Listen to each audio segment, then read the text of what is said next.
I would say, Tokyo is a beautiful city that's shining on the outside, but hurting and deeply broken on the inside.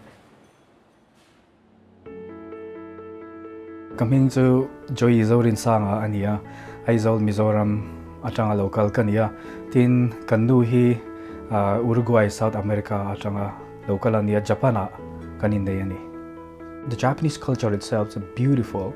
There's lots of common grace you can see. It's the beauty of the social ethics, the fact that they're hospitable and that they're good stewards of creation. At the same time, you see the effects of the fall in every aspect of the society. People really find their identity in work here in Japan. So people die sometimes of overwork, which is called karoshi in Japanese. The greater Tokyo area has approximately 38 million people, and so you do have a lot of people living in a very small place. So you can already see the immense need for us to go in there with the gospel. And within that is a subcultural district known as Shimokitazawa area, where we are living right now. Even though it's very close to major business centers like Shibuya and Shinjuku, it's still a very unique district where people can feel like they can be free to express themselves. So we began the Bridge live. It began with just one artist actually. We didn't have a name.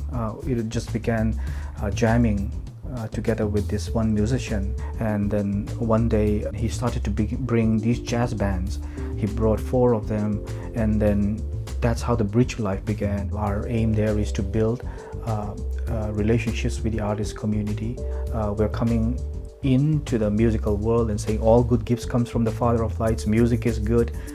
J.S. Bach's slogan, the aim and final end of all music should be none other than the glory of God, the refreshment of the soul. And so we naturally evolved to developing relationships, and then we began to see the need for discipleship. We opened up our home in 2014. We had a lot of non-Christians who came to our home, more than we could even disciple. So we weren't thinking of church planting, but we were thinking of how are we going to disciple all these Japanese people.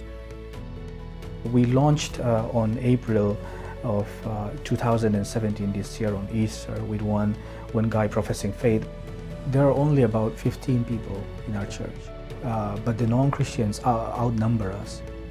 One of the ways that Acts 29 has really helped us is through the assessment process. We felt cared for by people who really understand what it means to be a church planter and a church planting wife. For Japanese people, it's very important to feel that they belong to a certain group. For the Bridge Fellowship, belonging to Acts 29 means for Japanese, they belong to a global family that is much larger than being Japanese. The whole vision, drill deep and reach wide, is so contextually appropriate for Japan. Because Japan is especially missiologically known to be a very hard place, I think the whole concept of drilling deep is very important. Drilling is talking about the gospel in the heart, which is the Bridge Fellowship's vision. If you drill deep, it will mean we will reach wide. The deeper the gospel gets down, people are going to love to share this and live it out. It will go wide. And I think that's what we would love to see happen in our church as well. Pray for us, pray for this church plant so that eyes are open to see how great and beautiful Jesus is.